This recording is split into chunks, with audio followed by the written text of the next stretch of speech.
It is time to welcome you to another edition of Product Chat, Pragmatic Institute's webinar and podcast series where we tackle the biggest challenges facing today's product teams. I'm Eddie Gordon, courseware designer at Pragmatic Institute, and today's host. A few things to note at the top here. If you have questions, and please, we love your questions, send them in. You'll notice that in this version of Zoom that we're using, there is both a chat and a Q&A panel. If you've got questions directly relating to the topic today, do us a favor and stick those over in the Q&A. You'll find the button at the bottom of your screen in that toolbar there. And I'll keep track of those as we go. We'll do a Q&A section at the end, or if it's really pressing, I'll rudely interrupt Lindsay and toss over the question to her either way. But stick your topic-related questions in the Q&A. If you just want to chat with each other or tell stories about how your kids run around in the background of Zoom, stick that over in the chat section. That's welcome as well. Go ahead and do it. Item number 2, yes, a recording of the discussion will be available. We're going to send that to all registrants in the coming days. So you'll get everything. No need to take notes furiously. You can rewatch it whenever you want to. And final item, a chance to promo the next in our product chat series. We're always working really hard to find timely and actionable topics for you. The next one that's coming up is going to be Tuesday, November 18th, 1 p.m. Eastern Time. Notice the time change on that. We bumped it by half an hour. Instead of 1:30, we're going to try it at 1 Eastern Time. We'll be joined then by Ted Best, SVP of Product Management at OfferPad, for a conversation on how market visits can elevate your product roadmaps. Join us for that one on November 18th. And with the business out of the way, it is time to introduce our guest lecturer for the day. Our guest has been in product for well over a decade, working in everything from early stage startups to large companies in B2B, SaaS, and B2C. Most recently, she's led marketplace product teams for Expedia, Vrbo, TaskRabbit, and has a passion for building trust within her market to retain customer loyalty. Please welcome Lindsay Hunt. Lindsay, how are you? It is so good to have you here today. Hi, thanks for having me. Are you ready to make us all smarter on the topic of how to retain customers, build loyalty, and increased revenue opportunities? Goodness me, that is the holy grail right there. If we can come away doing all those three things today, we are going to be in top form. I'm ready. Yeah, I'll do my best. Share some examples and some ways that we think about it within our marketplace. So Wonderful. Hopefully these are good takeaways for everyone. All right. So thanks for the intro. Let me go ahead and get started with just a little bit of a probing question. So we're talking today about how do we retain customers and how do we keep them coming back to our product over and over. So I kind of went through this thought exercise myself, like what keeps me as a loyal customer to some of the companies that I use. So these are specific to me, but you can think about some of your own examples of why I use them. Amazon, a lot of us use this. For me, it's about convenience. When something goes wrong, good customer service, and of course, speed of delivery, how quickly I can have something sent to my house. Those are the things that keep me coming back over and over to Amazon. Even when I may pay a little bit more for some of this, it keeps me coming. What else do I use regularly? A few others. Apple, quality products, trusted brand. For me personally, my brother works there, so I get some discounts. So that's also keeps me coming back. But those are the things that keep me coming back to that type of a brand. Spotify, fair prices, definitely feels like I'm not having to spend, money like you did in the old days on a whole album, but paying a monthly price to have unlimited music. And also something that's, fairly good there is, you get your playlists all organized, and there's a high switching cost to switching that to another service, right? To an Apple Music or an Amazon Prime Music. So those are some things that keep me as a loyal user of Spotify. What else? I'm not much of a TikTok user, but there's the whole like image, social proof, entertainment, where my friends are is a thing with a lot of social media platforms that keep people coming back. What else do I use all the time? United. Well, in this case, it may be less that they're providing a lot of benefits to me, and more just that I may not have a choice, right? I'm in a particular location and I only have certain airlines that fly to where I'm wanting to go. Another thing that may keep me coming back is loyalty programs like frequent flyers, trying to accumulate those within a particular airline, but maybe not as much of a brand that people get excited about as some of the ones above. Another example in that might be, your internet provider. Comcast, not to pick on Comcast if anyone works there, but often is highlighted as a company that, doesn't have customer service that people love. But in this case, it's like, you may not have very many options, right? You need internet. You have only a provider that services your home, maybe two. So we're loyal customers, but it may be for different reasons than we are for companies that we're actively choosing to spend time with or spend money with. So just an idea to kind of be thinking about, like, what are the reasons that people are coming back to your product? What are the reasons we're giving them? And what are the ways that today we're going to explore some of the things that we can do to keep them coming back. So with that, let me kind of get into this question, which we'll be talking about, how do we create product experiences that build loyalty and trust? If we're building loyalty and trust, we're increasing our ability to retain customers and increasing our revenue for our businesses. So today, as we examine this question, we're going to look at it under a couple different areas. So we're going to focus on price and how price has an impact on loyalty, how we can use pricing tactics or think about price as it relates to bringing customers back into our business. I'm going to talk about some feedback loops, growth feedback loops, customer feedback loops, as we think about how to enable a cycle of bringing people back in, and then talk about how we think about end-to-end experiences for our customers using our products. And then we'll end with some Q&A. So before we go in, I just want to have a note on marketplaces. I work in a marketplace company, TaskRabbit. As was mentioned in the intro, I used to work for Vrbo. And a lot of us are familiar with all of these marketplace type companies that are listed here. The reason I mention it is that I'm going to be using some examples from Marketplace as we go throughout. I don't think these topics are specific to Marketplace. I think there's lots of ways that you can apply these to a B2B business or to an e-commerce business or a lot of businesses, but just wanted to level set that I'm going to be using some examples from these marketplace companies. And by marketplace, I mean a platform that connects buyers and sellers together. So we think about like a supply side, that would be your Uber drivers or your vacation rentals on Vrbo.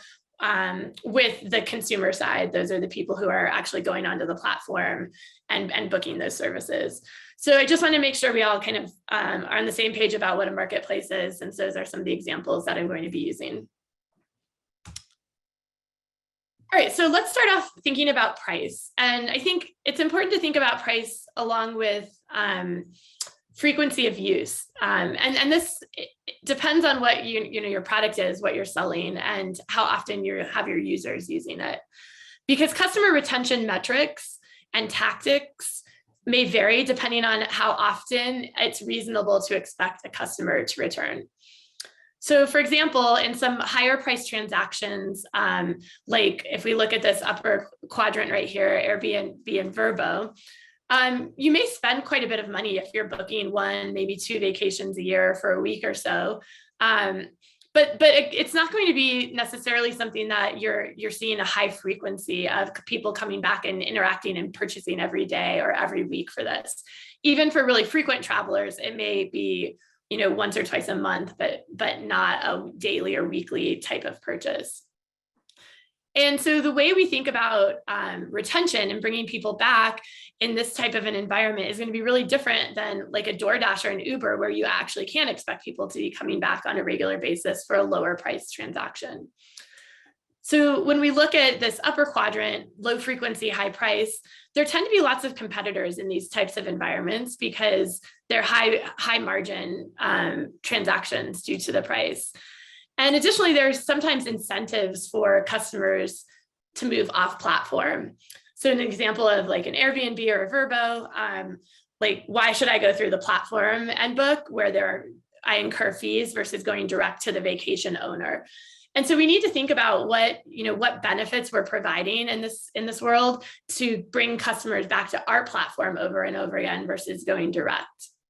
How are we providing significant value and offering services that are hard to replicate? Those are some important questions in these higher priced, lower frequency examples. But let's think about a different one. What about in a high frequency, low price example?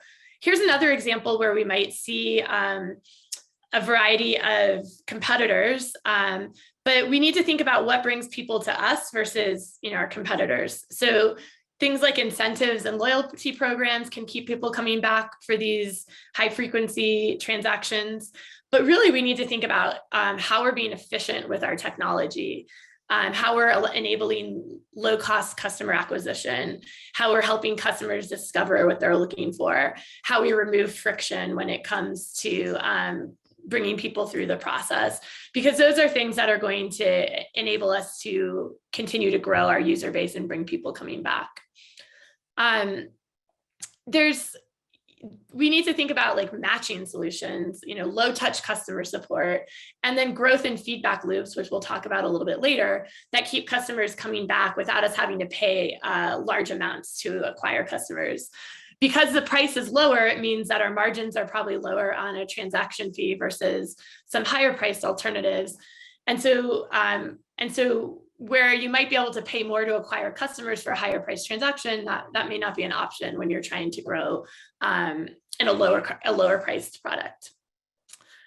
So I just bring this up because your strategy around how you price and how you think about where you invest in your loops is going to depend on where you might fit in this type of a quadrant.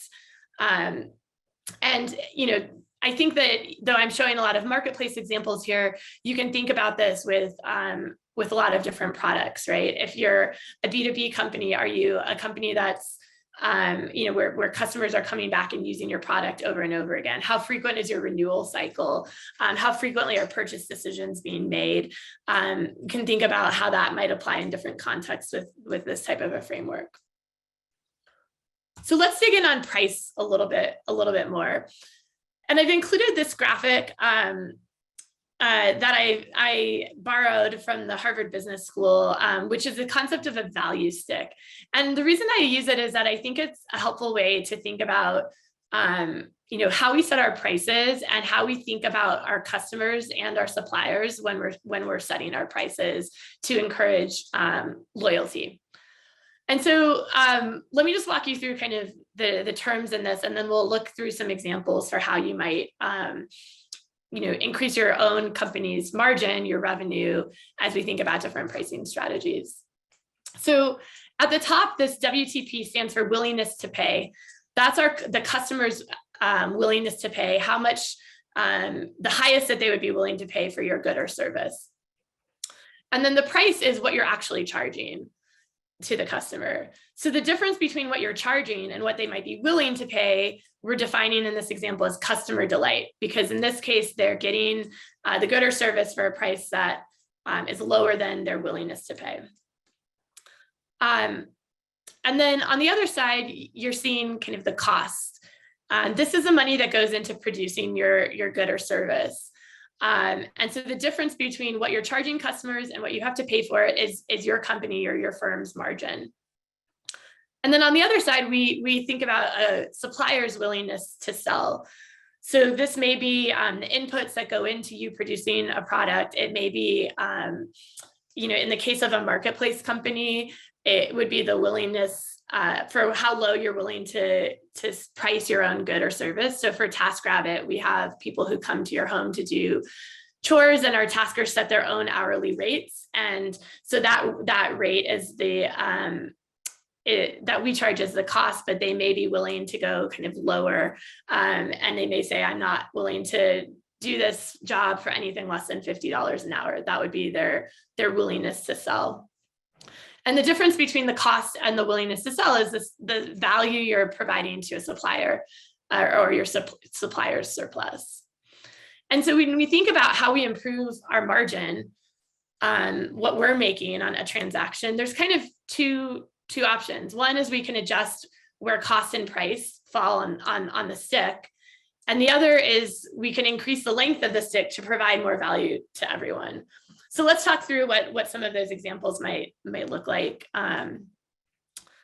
But before we get there, here's just an illustration of how this might look like in a Vrbo context. So you have a traveler who's willing to pay $1,000 for their ski condo, but they only have to pay $800 for it. So they have a $200 surplus there. The condo owner who owns the vacation rental rents the unit for $720. So there's a firm margin in between. That's Vrbo's margin of $80 that they're making on the transaction. Perhaps in this case, the condo owner would have been willing to sell the unit for $600. So they're getting a surplus of $120 on this transaction. So that's just an example with some actual numbers of how we're thinking about the value stick. So what are options? For our first option is like we could simply raise prices, and that's okay, right? We can raise prices to increase margin, and there's some valid reasons why you might do this. It might be because you're trying to index off of competitors in the market. It might be because you're trying to improve margins for a particular product line. But when we do think about raising prices, there are some negatives that come along with that. In my time doing pricing strategies and tactics at Vrbo and TaskRabbit, we always knew when we modeled out price increases that they were always going to cause a reduction in our conversion. So an increase in fees, an increase in price, economic theory, it almost always with price, depending on your price elasticity, is going to increase your conversion. And so if we're decreasing our conversion, what are we also doing? We're decreasing the number of customers who have purchased from us, and likely having an impact on our repeat rate, because we're losing some first-time consumers, and we're maybe alienating some other customers who think we've raised our rates and encouraging them to potentially check out competitors or consider other options. So when we model them out, like increasing your price almost always in the short term results in an increase in revenue for you. However, in the long term, we need to think about whether this is something we're willing to do to reduce the customer's delight and therefore decrease their willingness to come back and use our product again. That being said, I definitely did some straight price increases in my time, and there's sometimes really good reasons to do them, but always considering kind of the trade-off that we have in potentially losing customers on an ongoing basis. So what would it look like to actually increase the value for all in this instance? So instead of just in the previous example, raising price, and keeping the stick the same, how do we actually raise the willingness to pay? It's an interesting question. So how do we help increase that upper bound that a customer would be willing to pay for our product, and therefore we can raise our prices, but continue to keep a high amount of customer delight? Some of this might be done through new features and new things that we're enabling for customers that provide more value to them. So there's a variety of different ways that you could think about doing that. How are you, providing faster speed to customers that they might be willing to pay for? How are you including more options? How are you becoming of a one-stop shop where they can potentially get rid of other products or services that they use and consolidate to use just your product. Like, what are those things that we can do to increase our customer delight and therefore increase their willingness to pay? And in this case, provide value both to you and increase the customer delight they get from using your product. Some cases it might even be, adding add-on features that customers can buy as well. Additional things that they can get, like an insurance product or something like that, that increases, their value from using your platform, but also would provide you with more margin. So a question we always like to ask ourselves when we're thinking about prices: are we just raising price, or are we actually raising price to take advantage of the fact that we've added a lot of customer delight to our platform? And then we can think about the same thing on the other side, on the cost side. So this is kind of similar to the idea of we're raising price, we're just lowering costs, we're lowering what we're paying to our suppliers. And in that case, you're increasing your margin again, but you're just doing it simply by paying suppliers less. And some companies have control over, their supplier costs to be able to do this. So you might think of Uber as an example. Like, the drivers don't set their own rates. Uber tells them what they're getting paid. And so Uber could reduce what they're paying their suppliers and increase their firm's margin. In other cases, there may be marketplaces like the one I work in with TaskRabbit and Vrbo, where we let our suppliers set their own rates, and we're determining our pricing with fees and our margin. So we're marking up on what they're setting. And so in those cases, you may have less control over this cost metric. But the thing to think about when we're doing this is, if we're reducing supplier surplus, do suppliers have to use you? Do they have to sell to you? Do they have to supply? In a gig economy world, do they have to work for Uber? I don't know if any of you have been trying to get an Uber over the summer, but it's been really hard in some cases when I've been traveling to find one, because we know that a lot of gig economy companies have been suffering from lack of supply. And so are we providing suppliers an incentive to work for us, to sell to us, if all we're doing is kind of squeezing them to increase our margins? And so the opposite of that might be thinking through, how are we lowering their willingness to sell by providing more value to them? So a couple options we might consider. One is, like, can we just provide them with more business and more volume so they are able to sell their products for less because they're able to achieve economies of scale? That's maybe one option. We provide more value so they're willing to lower their per unit costs. But what we're thinking of always in our context is similar to the customer context, is how are we providing value services that help them optimize their business, help them achieve the goals that they're looking for, so that we can potentially partner with them to decrease their willingness to sell. So are there add-on services? Is there data we can provide them so they can optimize their business? What are the things that we can do to partner with our suppliers to increase the value for us and for them?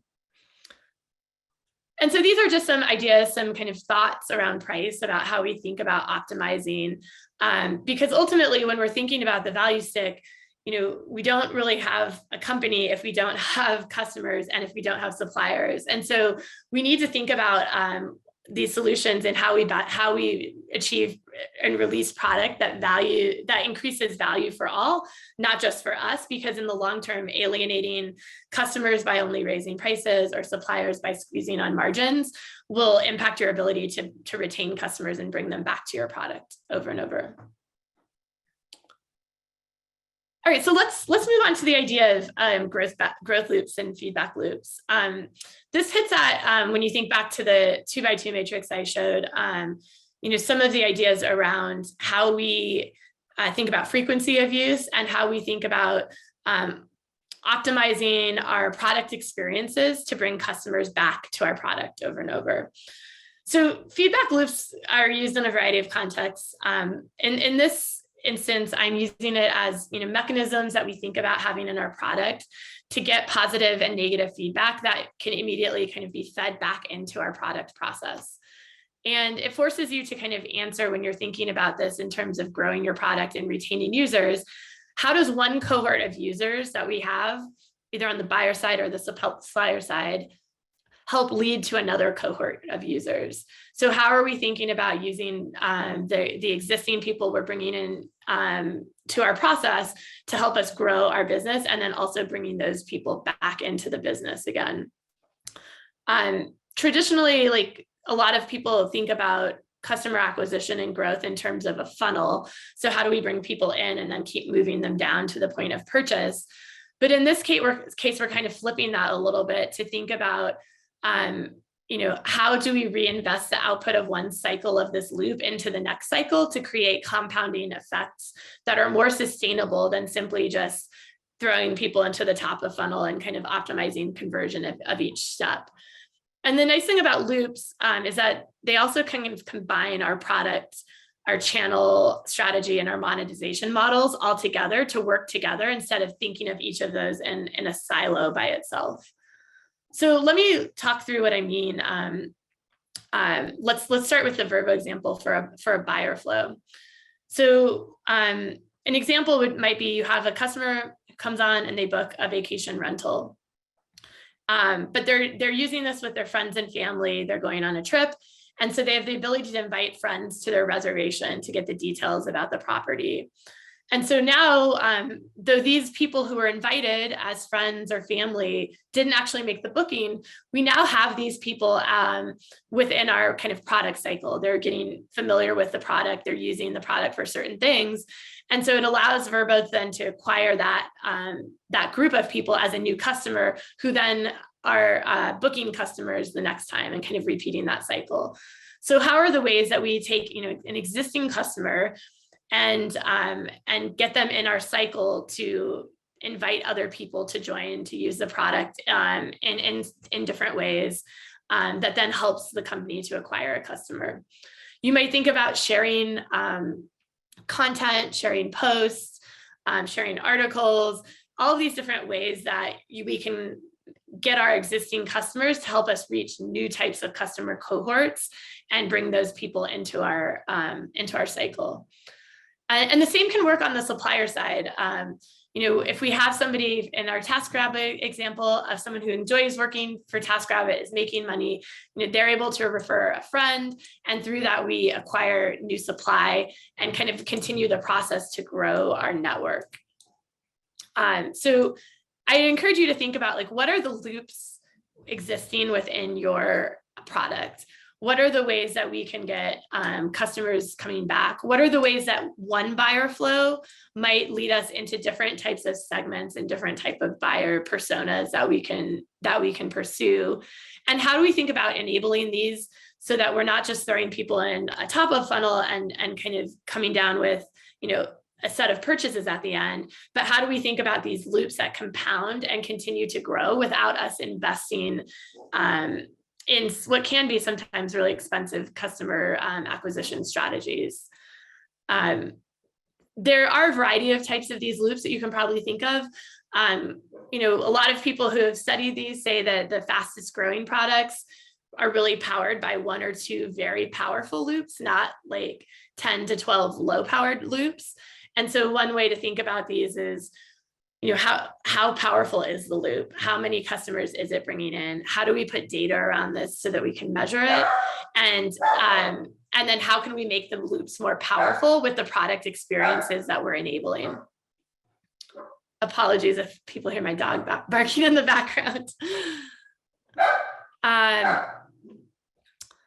All right, so let's look at like other types of happiness loops or feedback loops that might help bring customers back into our product over and over again. So here's an example of how we're providing value. And this is another way we can think about how we're providing features and things within our product that would increase potentially a customer's willingness to pay for our product as well. And especially in B2C type contexts where we have customers coming where they have lots of choice and they're trying to find something. What I'm trying to highlight here is how we help customers find the best suppliers or the best match for what they're looking at. So if a customer comes in and they're searching for their, perfect vacation rental, we present to them a whole list of options.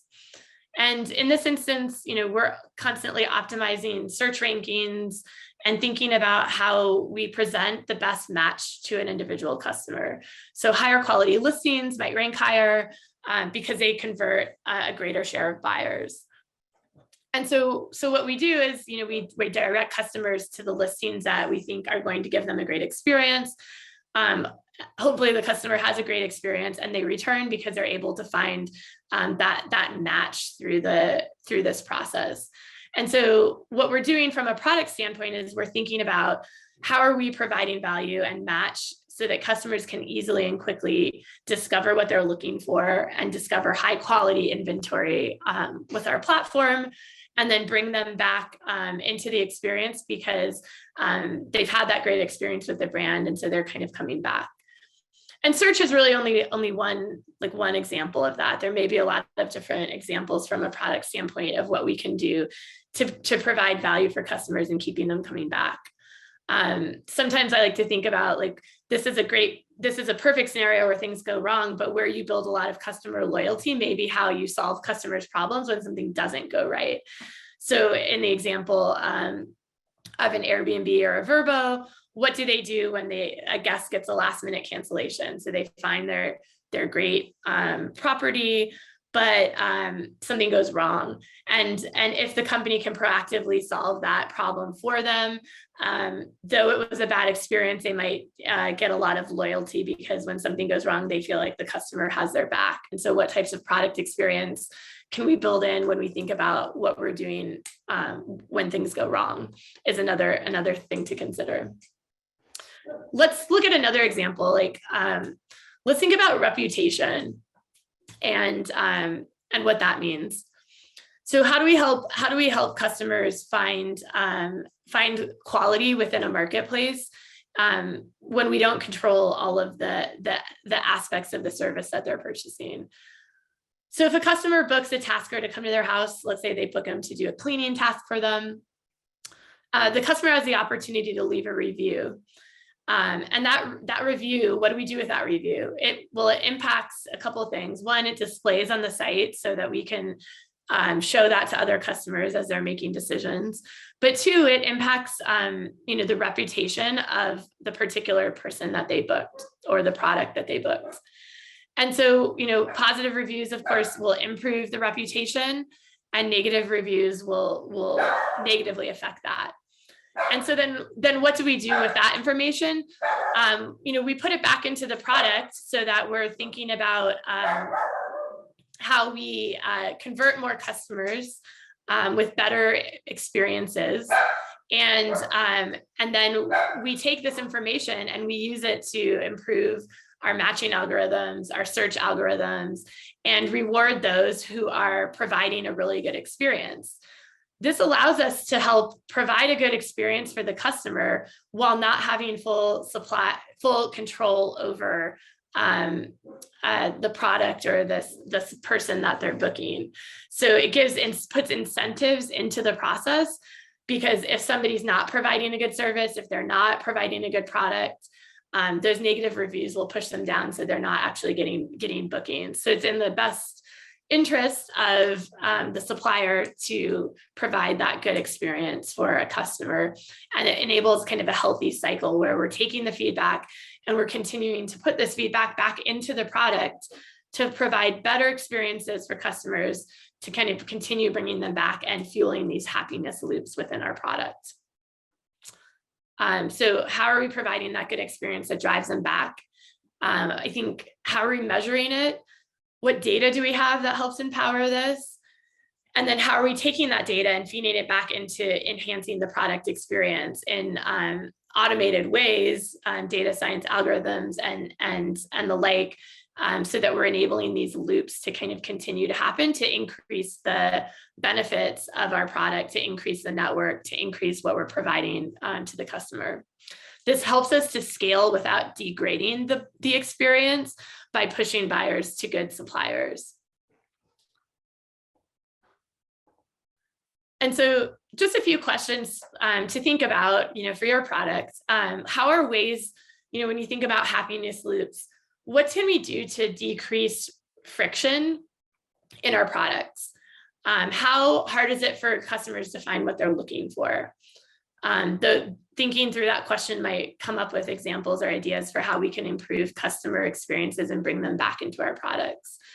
How many searches when they're looking for something turn up empty? Do we have the right supply to meet our demand? Do we have the right product features that they're looking for so that they can accomplish the task that they're trying to get done, so that we're solving all of their problems? Sometimes we can discover ways to improve this by asking the question, how long does it take to complete the task?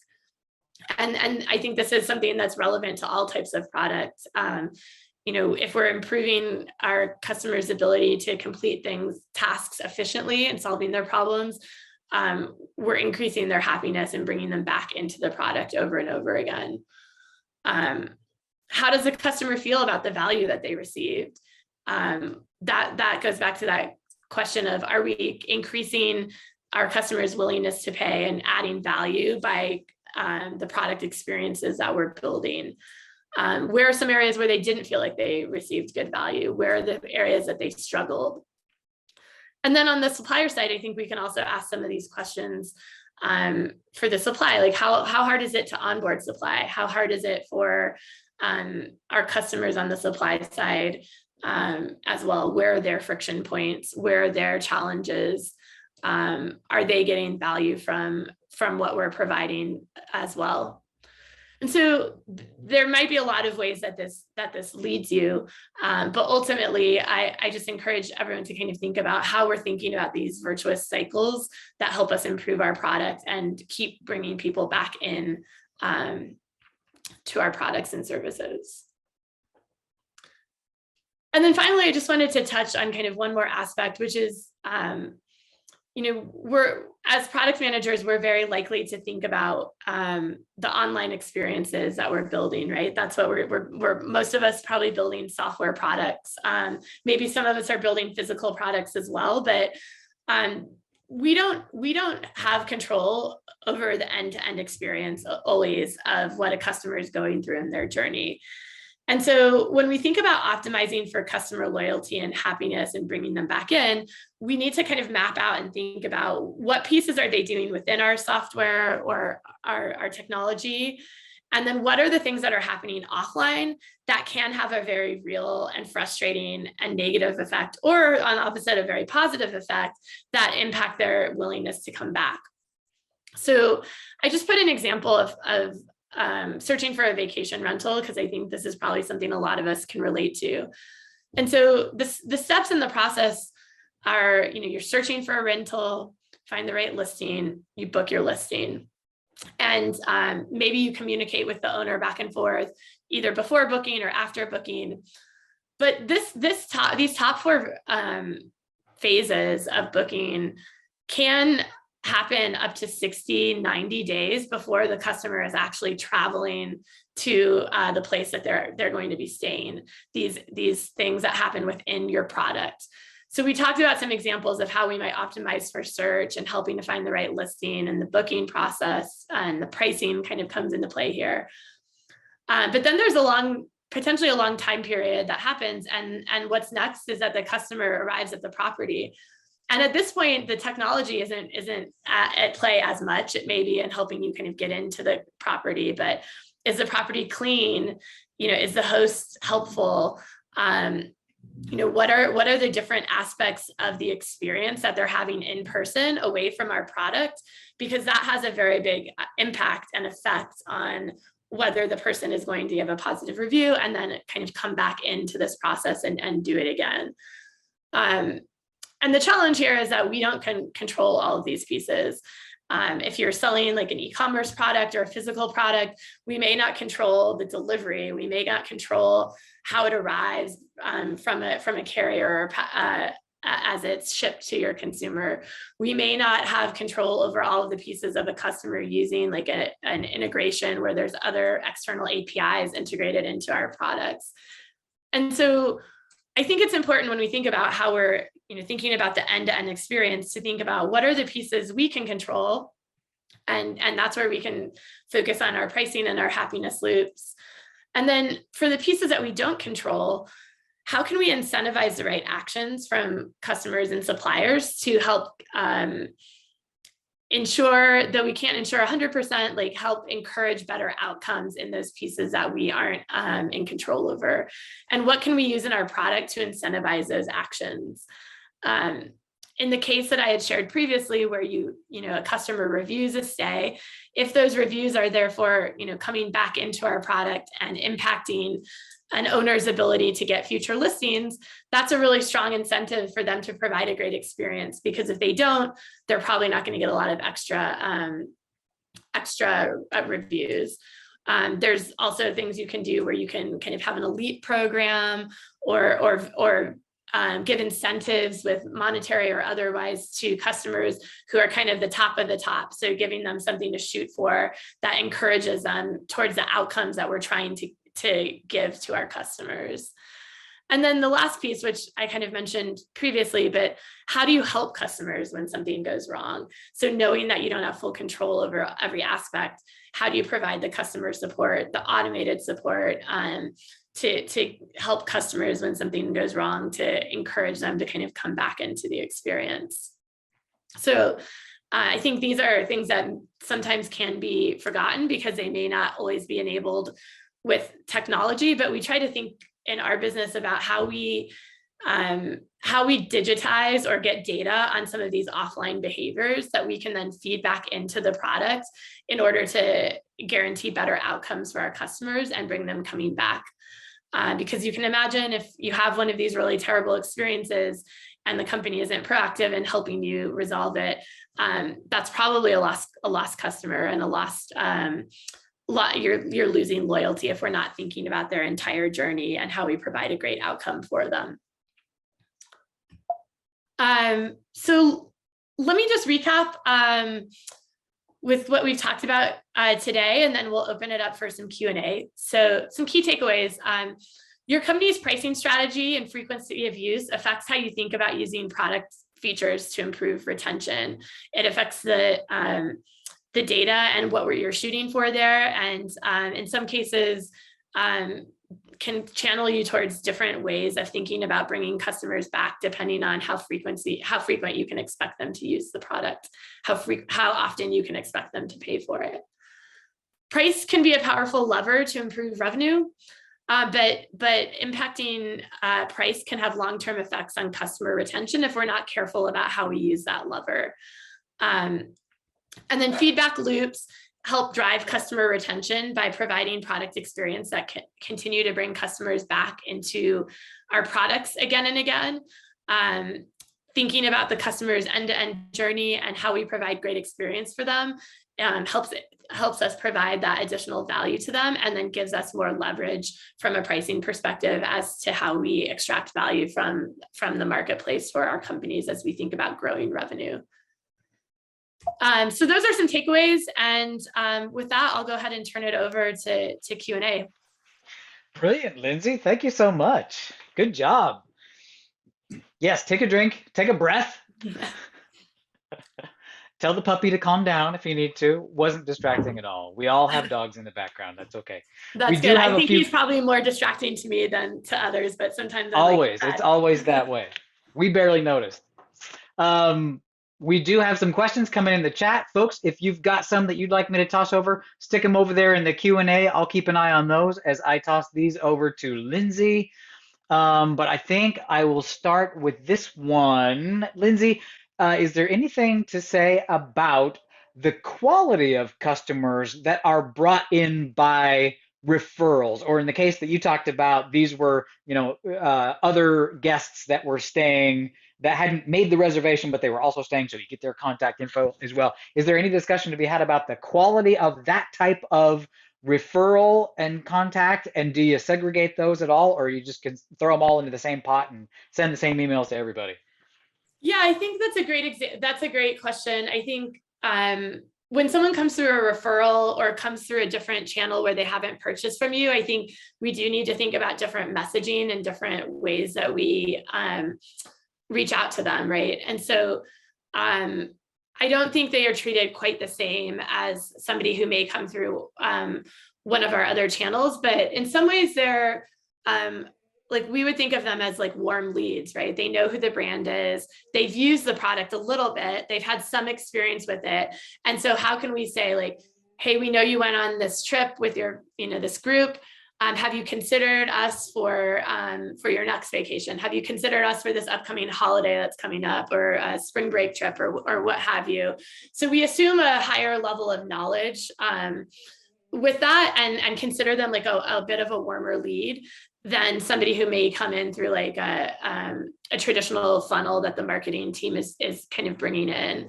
And so I do think like there's ways to kind of treat them and talk to them in a way of like, we know you have some experience with us, or you came through a friend referral.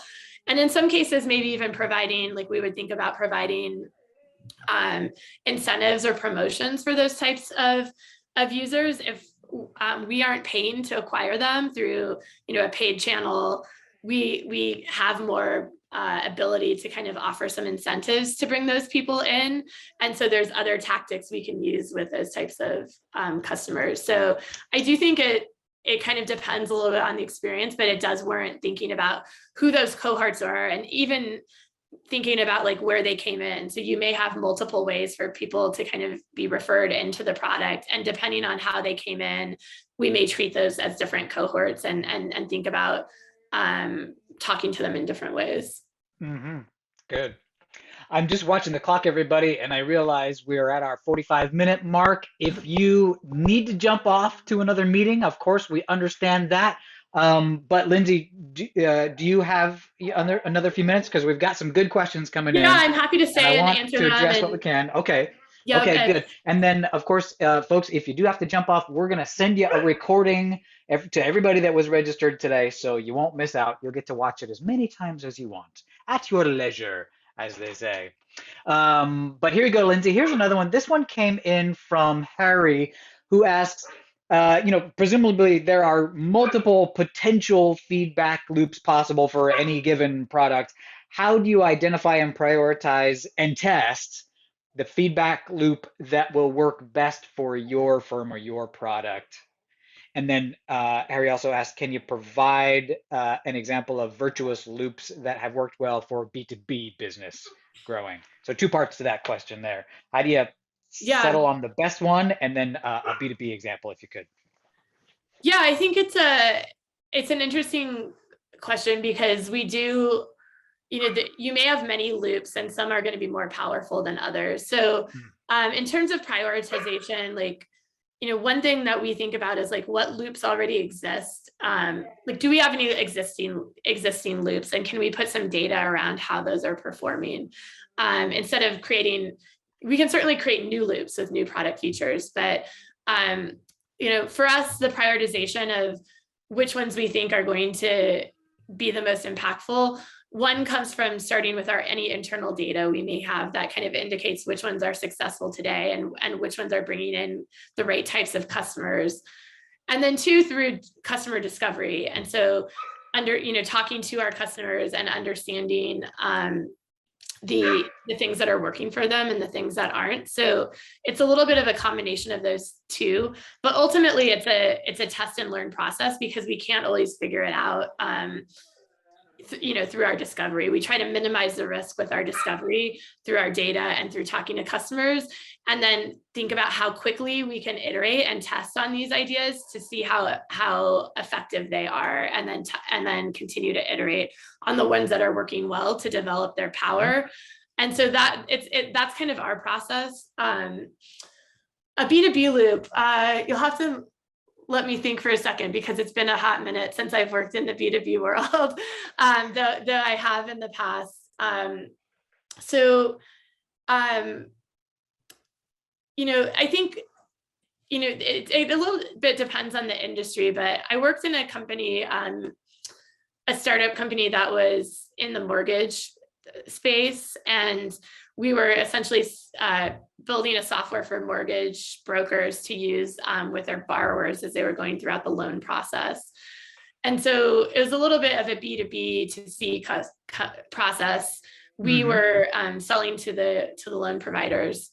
And so in that instance, in some cases, as we were growing the business from its beginning, we weren't selling to like the bank or the overall company that then had a lot of loan officers. We were selling our product to like an individual loan officer, and they were using the product and they were like, this is really amazing. And we were trying to think through how we helped those people who were really getting a lot of benefit to spread it within their companies to other users.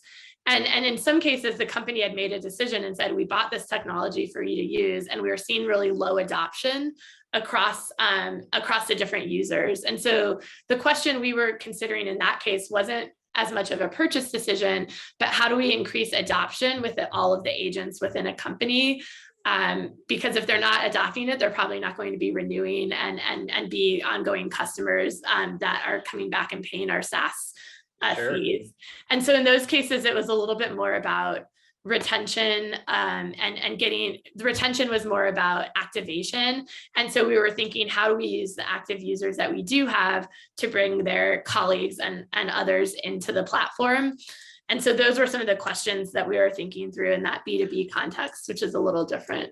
Well, and that addresses, of course, the title of the project today. These loops don't necessarily have to be just about gaining new customers. They can also be about retention, and there are other goals. And in fact, that reminds me of a question submitted by Jeannie.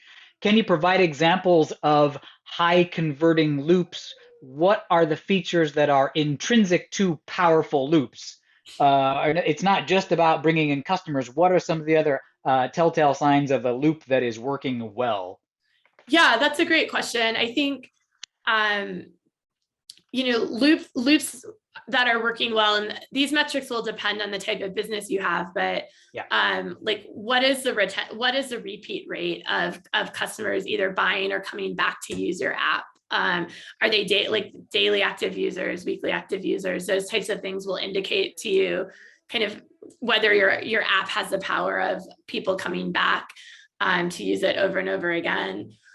High converting loops, let's see what else is a good indication. I think when you think about the tactics that you have for users to invite others, how many invitations are going out, how many shares of content are going out, and how effective are those at bringing customers into turning them into kind of registered users or buying users. So we can think about high effective loops have multiple points for customers to kind of be brought in and invited in, and how effective are those at converting user or invitees to users. And yeah, I mean, I think there's also just kind of basic usage stats that we can look at to see, what are people doing within the platform? How are they using it? And then, and those things can kind of tell us whether we're bringing in active and engaged users versus just like somebody who clicks on a link to check it out.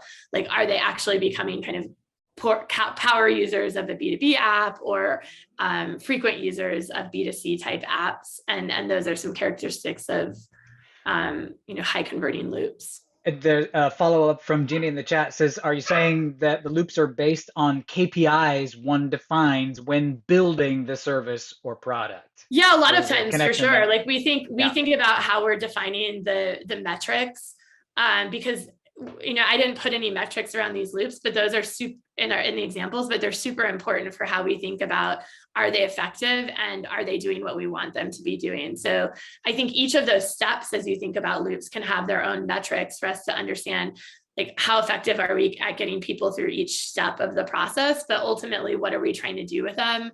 Is it increase revenue? Is it increase referrals? Is it increase usage of the product? Those will kind of guide how we set up those loops within our products. Awesome. I'm going to drop, oh man, so many good questions coming in. You guys saved all the good questions to the last 30 seconds. Oh my goodness. Well, while I'm thinking about it, Lindsay, if we don't get to all these questions today, which I don't think that we will be able to, where's the best place for folks to reach out and send you some questions? I'm keeping a list of them over here, so we'll be able to send you to them. You've got LinkedIn is a more. great place if anyone wants to connect and talk about it there. I'm in a variety of Slack communities. So if somebody finds me in one of those, that's also fine. But yeah, LinkedIn is probably a good place to reach out and message if anyone wants to follow up with some questions. Good, good. And looks like our Pragmatic Institute uh, guest has posted the link to your LinkedIn right there in Oh, the great. chat, folks. How about that? That Someone is found me, so service I'm in about to get action. inundated with LinkedIn requests. You're going to be the most popular person on LinkedIn today. Congratulations. Well, let me just randomly choose one more here because they're all good. I think I'm going to go with this one that asks, what are some of your favorite ways to do customer research? How do you find out their friction points? Yeah, this is a great question because I think it's super critical and really important because we can't kind of come up with these ideas in a silo because we're limited in understanding and our assumptions about what customers actually want. And so Right. customer discovery is such an important process. And we do it in a couple of ways. Like, I mean, my most favorite thing is like finding ways to talk to customers, finding ways to observe what they're doing in the product today. And as we have new designs or new concepts to test with them, actually putting those in front of customers and having them walk through, what they're thinking about it. So I think early on, that can really shape how we're thinking about what we're doing and how we're providing value for customers. I have a team of 7 and I sit in on these sessions every week as often as I can because it's helpful for me to hear that of how they're using it and what they want it to do. But then I think there's also ways that we can scale that, right? And so there's ways we can get feedback on designs or on pain points through surveys, which can be really helpful. We can ask for input from our customers. And so that's another way. And then another thing that I find super useful is talking to our customer success agents and understanding like what are the pain points and issues that are being brought up, what are the tickets that are coming in, and how can we utilize people within our companies who are talking to customers every day and glean information from them as well. So those are probably like my top 3 ways. Like I think you need to hit it in a lot of different ways. And on an ongoing basis, because if you're not talking to your customers, you're probably not solving the pain points in all the ways that you could be. And it's super critical to involve them in the process. It sounds like you've got material for a whole nother webinar there. Especially customer success agents, is that what you call them? Yeah, we call them customer success agents, the ones who are kind of like helping our frontline customers, achieve what they're looking to do. That's a cool So, title. And I hope they get badges that say that customer success agent. yeah, Ma'am, just the definitely. facts. Just your pain points, please. All right, Lindsay. Well, folks, we didn't get to all the questions that were submitted. I've been copying and pasting them, so I've got them all. And that means, Lindsay, if you're up for it, we can still toss you any of them that we didn't get asked. And then we love to make a resource like that available to you all in the Pragmatic alumni community. So if you're not in the pack yet, that's our online community. Go there. You will find all kinds of resources, things like questions that didn't get answered that we had to post later. That's where you go to find them. Tools, updates on upcoming webinars. That's where you're going to find them in the Pragmatic alumni community. Go do it. And Lindsay, it has been an absolute pleasure. Thank you so much for sharing your wisdom with us today, making us all smarter about feedback loops. I am intrigued and I'm going to start looking for them and trying to manufacture them wherever we can with our business now. Any words of wisdom to wrap up? Anything you want to make sure everybody absolutely remembers? No, I think we covered it mostly in the takeaways, but thanks for having me. Appreciate the opportunity to kind of talk about these things. And I think the main thing is like, I like to do to kind of hone the skill is looking for these loops in the products that I use as well. Lots of interesting ideas for how you can kind of see companies doing this and learn from it. So once you think about them, you see them all over the place. So I just encourage everyone to kind of, be looking at it with those lenses and thinking about it, how it applies to their companies and businesses. Absolutely. I'm going to see him everywhere now. Thank you so much. And gang, see you again next time, November 18th, 1 p.m. Eastern Time with Ted Best. And in the meantime, have a fantastic week. Stay safe and healthy out there. We will see you next time.